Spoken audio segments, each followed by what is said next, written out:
Hi, I'm Sarah from the Baby Wearing Academy and I'm here today to talk to you about how to use your Nomad Baby Carrier from Bizzi Growin in the hip or side carry position.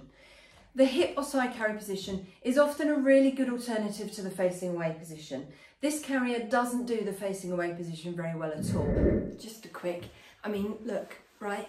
I've got the seat on a wider seat setting because you still want them to be supported from knee to knee, but because of the shape of the body panel, it doesn't stay. They just straighten their legs and you've got all of the extra fabric here that you can't keep them in that seated position. So their legs close, they dangle, and then back here, I don't know if you can see, Charlie is literally sort of starfished against me.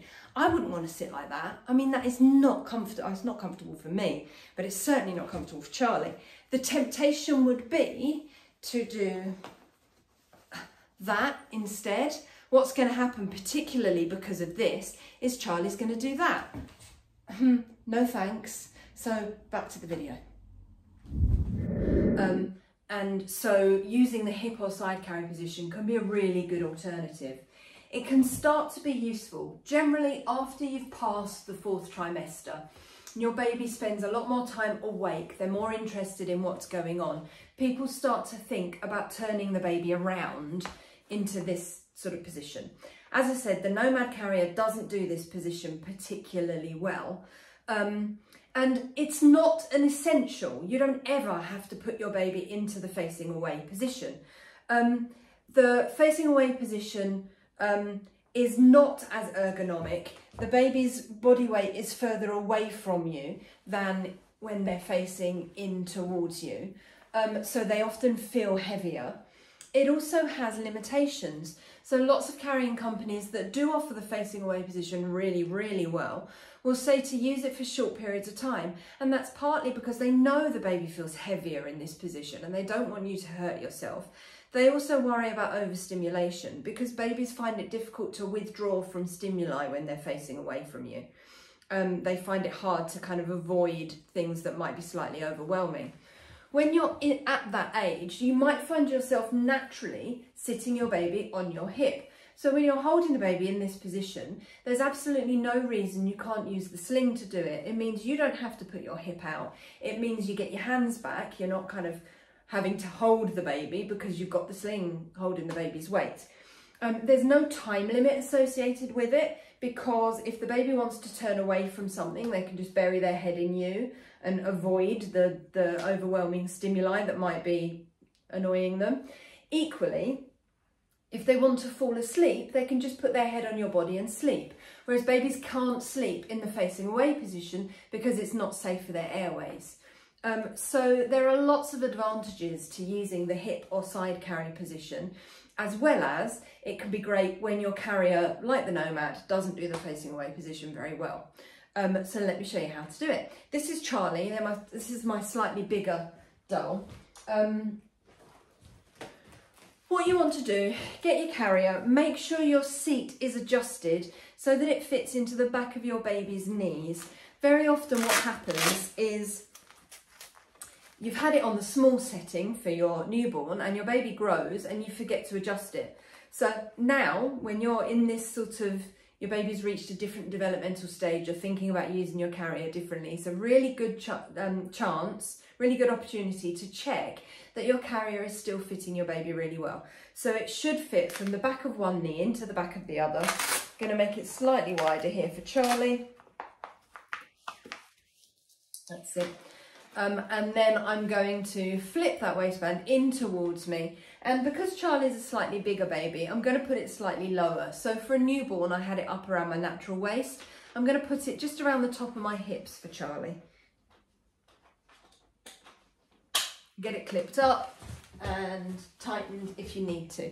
I'm going to have it a little bit looser than I would because once I've got Charlie in, I am going to want to slide the carrier around. So what I'm going to do is put it on in the normal front carry position. So if you need an in-depth breakdown of how to do this and why we're doing the different steps, then have a look at the video of how to use it with newborn. But the steps are exactly the same. So I'm going to roll the panel up the baby, straps over the shoulders, and the very important pull down towards the floor. Check the other video if you need more details. Yeah.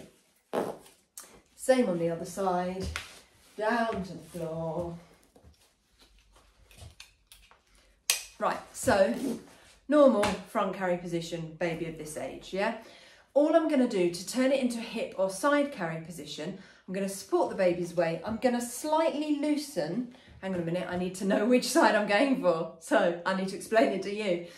I tend to use my left hip purely because I'm very right-handed. I want the right-hand side of my body clear. So if I'm going to put Charlie on my left hip, I'm going to take my left hand and I'm going to hold that left shoulder strap. That, because the strap's are crossed behind me, that left shoulder strap is connected to the buckle on my right-hand side. So all I'm going to do is slightly loosen that buckle on my right-hand side. That gives me enough slack to be able to bring my arm up and out from that shoulder strap. This one's still in place and just as snug as it was. This arm is now free, this strap is loose. This left hand, so if you're using your right hip, just think right when I say left. This left hand, my arm that's now free of the strap, is going onto Charlie's bottom. This hand is going to hold the waistband and I'm going to lightly bounce. What that does is takes the weight off the sling, takes Charlie's weight off the sling. So as I bounce, I can slide round. And again, really Charlie, woof, there we go. And then personal preference, I like to bring this shoulder strap just down onto the ball of my shoulder because I don't like it up here. If this is just a very quick side carry, say I've decided to do myself a bacon sandwich for lunch and bacon's a bit spitty, so just want Charlie over there while I'm doing what I'm doing at arm's length here, then I can leave it like that. If this is because we've got to the park and Charlie's nice and awake and I want to walk around the pond and show Charlie the ducks, and so they're going to be here for a little while is basically what I'm saying. All I'm going to do is I'm going to find that loose strap. Here it is. And I'm going to pull that slack. So look, it's under this one. Is it? Yeah, so I'm going to... Is it under there? Yeah, it is. So I'm going to...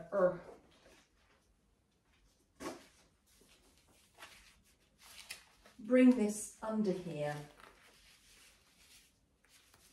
Get my hand under there. Oh, it's not. Duh, it's not under there. What have I done? Oh, it is. Is it? Yes, it is. It is, look. Okay, so feeling around there, I can bring that strap and pull that slack. So it's around sort of bra strap height, around here to the front, and I can tighten that slack there. Again, I'm just going to readjust that. It moved off my shoulder when I was faffing with it. Oh, there we go. Now at this age, Charlie's nailed their head and neck control. They might be working on some torso control. They might be working towards sitting unaided. So if I wanted to, I could allow them to get that arm out over the top. Doesn't look great with the demo doll. Charlie's got really weird shoulders and elbows, so. But there you go. So not directly on my hip, just kind of slightly in front of my hip. But you can see this allows Charlie a really good viewpoint. They can see in front of us. If they want to, they can turn around and look behind us. If something's a bit too much for them, they can bury their face, get away from whatever's in front.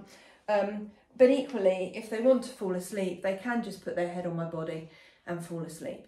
I've got both my hands free. I could have 2 bags of shopping. I could be pushing the buggy. I could have the buggy in one hand. I could be walking the dog. Do you know what I mean? There's a whole myriad of things you can do with both your hands. But yeah, really good alternative to the facing away position.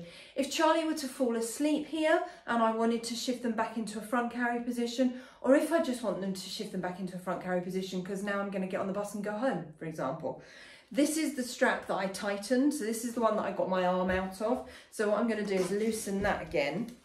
And I'm going to put my hand on Charlie's bottom and I'm going to bounce them back round to the front. Create that slack in that strap to be able to get my elbow in and get it back on my shoulder. I can then find that slack, pull it round. So I bring the slack towards the buckle and then tighten. And if Charlie is asleep, I'm probably going to try and tuck that arm back in, because then I get more efficient support from the carrier in terms of supporting up to the nape of his neck. I hope that helps. If you've got any questions, leave them in the description box below. Again, you would be putting the carrier on and off in exactly the same way. So taking it off, supporting the bottom, unbuckling at the sides, and peeling the carrier that way. Oh. I hope that helps. Like I say, if you've got any questions, stick them in the description box down below and I will do my best to answer them. Thanks a lot. I'll see you soon. Bye.